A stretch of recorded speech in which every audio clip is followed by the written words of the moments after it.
Hey guys, and welcome to a brand new video on my channel. So in this episode, we're going to continue with our herb lore video and then move on to part 2 of what my normal herb run would look like. So where we're going to start first, and we are going to go and do quite a few different things here. So I'll do my best to make sure I'm explaining what I'm doing and why. So normally I would still have some time left on my Juju farming potion, but because we took the long way around and I talked through, we sort of ran out. So I'm just going to do another dose. So we've still got our Juju farming potion and our green fingers aura as well, which is important to remember because we need the green fingers aura. One thing I've unlocked as well, which I kind of went over a little bit in the herb lore guide towards the end, is the Dwarven harvester. Now if you have accessibility to Dwarven tools, sometimes they're included in treasure hunter promotions, sometimes they're included in in-game promotions. One of the better items is the Dwarven harvester, which will give you double the loot back. So we're going to take that with us, and in terms of the setup, pretty much the same. We're going to go to herb lore habitat first. So what I'm going to do is do my herb lore habitat herbs. Now these don't have a price on them until you turn them into unfinished potions, but they are definitely worth doing. It's also definitely worth picking up the herb lore seeds anytime you go near Papa Mambo. The way to get them is very annoying and very long-winded. So for these herbs, I'm going to be farming Samden, which are used for things like the Juju mining potion. And we are on a little bit of a timer here, so I will try and be as quick as possible. Right, so there we go. That is done. I'll show you roughly how much the price is for these as well towards the end, because you will be surprised. I was surprised, and it's why I still keep doing them. So we'll throw those in at the leprechaun, and then we just need to jump over here and go and get the other one. There is another patch on the other side of the island as well. So the two I rotate between in terms of the herb lore habitat ones are the Uguin and the Samadin. Uguin, or whatever it is, this one goes into Juju farming potions. So the two most profitable and best Juju potions, the farming and the mining, are the two herbs I farm for. Could really do with a Cape Proc if that didn't finish early. So I'm going to take the plank box, which is important because we're going to do grapevines. So what you used to be able to do with grapevines was use protein planks. However, that has now been ruined because protein planks can't be used for things like that now. So if you have the plank box, fantastic way to go and like store your planks and do this as well. If not, just take 5 plank sets to make your grapevines. If you need to bank, it's not the worst thing in the world because really you should have a lot more time than I do. So grapevines are still very much underrated. I don't think anyone really does them as much as they should.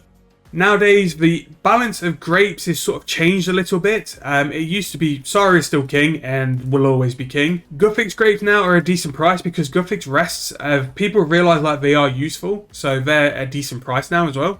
And what we'll do as well after this, once we've finished this as well, we'll show you the price of the actual grapes because I think they're important to understand. So Kafabi's the first patch I go to, and then I will go to Varrock. Oh, we left some grapes of Zami there. If it was any other grape, I'd go back and get it, but Zami kind of fell off. So the grapes have been relocated to be down here. So in terms of the Juju farming potion, the only thing you were using them for was the herb lore habitat, so that is fine to run out now. And again, like the Dwarven harvester is so good. Keep coming in clutch there, build that. And again, grapevine seeds as well at the minute, very cheap. So I'm going to reset my farming aura. The other stuff we're going to do, it has a chance of proc in, and we want to show you guys like a realistic trip. So not as efficient as the old plank box, not as efficient as the old protein planks, but it didn't do bad. And so that is 2 of the things done and ticks off now. So that is the grapes. And then I do 2 Morchella mushroom spots. So the first one is in Tyrowin. Now, I think I've got some diaries or something which allows me to get double. But these, again, these are another thing which I don't think a lot of people do nowadays, but they're a very good little earner. And don't get me wrong, like, this is a lot to do after a herb run, but if, again, it's how you want to play. If you want to commit to doing something like this, I'll try and talk through the amount of profit we made from it as well. I think the harvester's going in on this as well. Wow, 39, yeah, so I think the harvester worked there. So whatever I'll do, I'll half what we've made because the harvester's been involved. So then the next Morchella mushroom patch is in Canopus. And then after that, we need to pop to the Grand Exchange. So I need to buy 2 familiars, which are going to be beneficial to us. I was going to say, sometimes as well, you will get a Zygamite, which is a little bit more money with the mushrooms. But 80 Morchella mushrooms, you can't moan at all. And again, if you're an Iron Man, this would be something I would definitely be doing with herb runs as well, because all these resources, all these resources will be needed for you at some point. I mean, the grapes are really good for various forms of potions. Right, so we've just got 2 things left. So I need to buy 2 familiars now. So I'm going to take that out. Ignore the armor pieces. I'm just trying to be optimistic. So we need to buy a giant ent, which is going to cost us like 2k. And I'm also going to need to buy a Wolpertinger, which is going to cost us less than 1,000. Mad. Right, I need to throw that armor little plate in. Now, as a side thing, I'm keeping all this here, so hopefully it all sells together. Then I can have a rough idea how much I've made from the armor boss. So that is why that is there.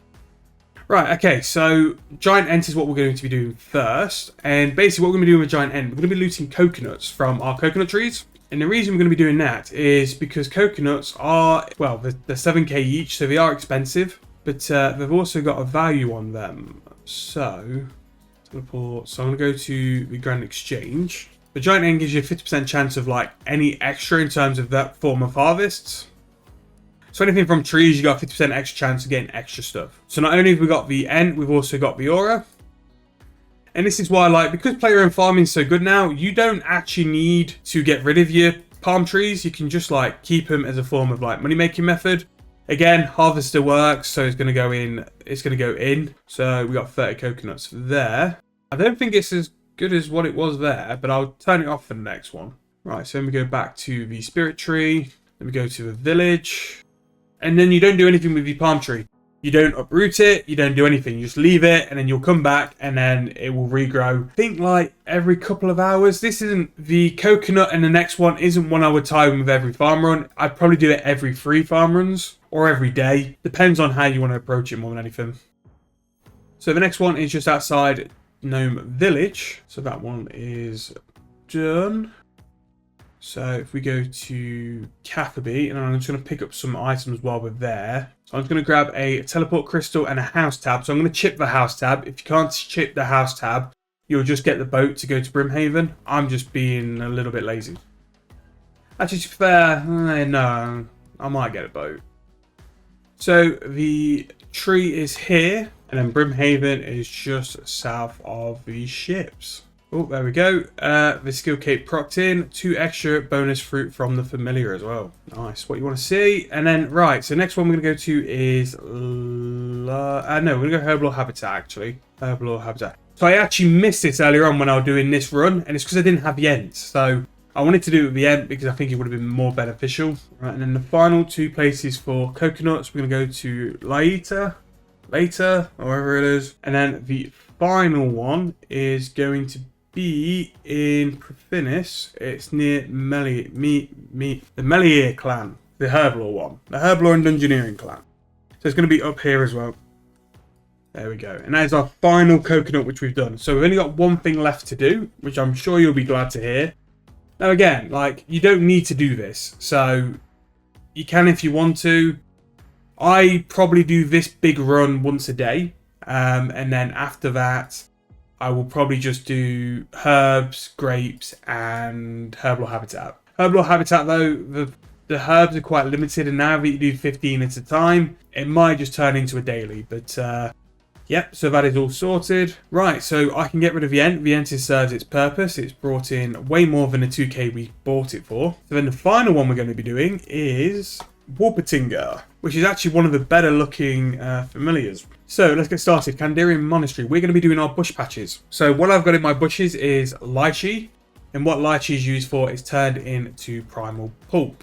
Unless I put white berries there, which might be a slight problem. Although white berries at a time were 8k each, so they could have worked as well. I'm sure in other patches I've got lychee, so we'll give it a try. But I mean, even then, like, white berries are by far not the most optimal thing to have, but we've got 22, so it's not too bad anyway. So, right, Champions Guild. Now, lychee and the primal pulp very much depend on your Herblore level. So, the higher your Herblore level is, the more lychee you're going to get. Right, so we've got lychee here. Now, there's 5 total bush patches as well, so it actually won't take too long to get it. Oh, there we go, 19 lychee, 3k each. It just makes sense. You can convert it into primal pulp, however, depending on what your level is, the more pulp you will get. Sorry, this will convert to 7 primal pulps each, which we can have a look at, see if it's worth doing. And then from there, turning the pulps into extract is dependent on your herbal level. But anyway, so that is that one. So Kandarin Monastery, west of the Champions Guild, Rimington, which I'll just see. It was a good job I didn't take that user tab to Brynhaven. So we go to, there we go, right next to the patch, lychee. And again, the harvester is still doing work. 40 from that bush there, so that one's done. The next one is exterior, which is on miscellaneous. Probably better to use a fairy ring for this one. Yeah, because this will take us straight here. Although it's always a good way to check on your throne as well. Still makes money. Still in this day and age. I forgot about it for like 3 months and I came back and I made 20 mil. So, don't get me wrong, it's not going to be life changing, but 20 mil's 20 mil. Now, one thing is Wai can do alongside this, at the end of this, you could do your player-owned farm run, where you can loot like your dragons and stuff like that, and then you've also got extra money from that. So if we do that, and we get this lychee, if we crush that into pulp. So providing that pulp actually sells, you will make more money turning it into pulp rather than just a lychee. Actually, quite a bit more money to be fair. Right, so the final one is a nice easy one. It is in the Kruis clan. It's right next to the herb patch, and that will finish us off actually. So I know that was quite long-winded, but I do promise you, like, the more you do it, the quicker it gets, because you're used to where you gotta go then. So in terms of lychee, 82 is what we ended up on as well, and that is the end of our Wolpertinger. Definitely paid its 1k cost. Right, so let me show you what I can price check now. We'll need to half it because the harvest has obviously played its job here. So Morcello mushrooms, the coconuts, the lychee, 2.6 mil there. And again, I could turn that, to be fair, I might turn that lychee into, I will do actually. And then what we can do as well, for the power of editing, you won't see any of it, but what I'm going to be doing is price checking all the grapes, but then also price checking the juju potions as well. Right, so after some maths, we've worked out what everything would roughly be. So the Samden herb would be 255k. The Uguin herb will be 288k. The Sara grapes will be 1.6 mil. The Guff grapes will be 608k. And the Zami grapes will be 45k. So in terms of profit from that side, it's just under 2.8 mil. And if we show off this again, that's the lychee. So by halving it, I think it's pretty much safe to say this extra run was 2.6 mil pretty much profit. The only expense you're going to have is the grapes. The grapevine seeds, admittedly you got to use something like 8 to 10. It's 10k. It's really not a lot of money. And the planks as well, again, not a lot of money for that either. But this is quite an extra like herb run. I'd probably say like on a good day, if I was like really on the ball, that'd probably take me 15 minutes to get all that. Things like the coconuts, the lychee. Actually, no, the mushrooms you could do every herb run. But definitely the lychee and the coconuts, which probably did take the biggest time. I'd probably do that once a day, 2 at absolute max. The grapevines for herbal or habitat stuff, providing I've got the seeds, and definitely the mushrooms, I would do with every herb run as well. So, yeah, when I used to be on herb runs, I used to be on herb runs. But the sheer profit from it is absolutely insane. And sometimes you can just forget like how good farming can be as a skill. Everyone now just goes straight to player-owned farms. Player-owned farms is the way to do farming.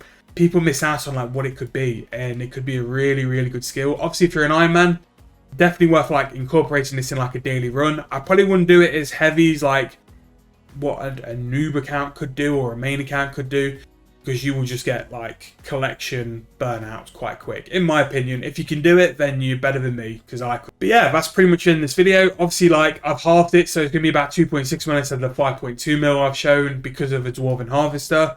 But I wanted to show you guys as well the pure benefits of having a Dwarven Harvester.